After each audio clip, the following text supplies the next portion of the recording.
రవ్వ కేసరి చేసుకుందాం. ఎలా చేయాలో మీరు చూపిస్తాను. నెయ్యి వేసుకుంటాను, 2 స్పూన్లు వేసుకుంటాను, పెద్ద స్పూన్ వేసుకుంటాను.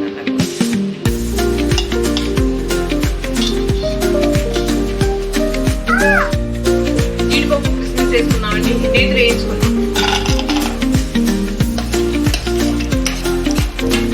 బొంబాయి రవ్వ కలపిస్తున్నాను. పొట్టిదైనా చేసుకోవచ్చు, వేస్తున్నానండి కలర్ఫుల్. ఇంకోటి ఇక్కడ వాటర్ 2 గ్లాసులు వాటర్ పొయ్యి పెట్టాను. వాటర్ వేడి చేసి పోసుకోవాలి. కొంచెం తీసుకున్నాను, చాలండి స్వీట్. ఇంకా మీకు స్వీట్ ఎక్కువ కావాలంటే ఇంకొంచెం చాలు.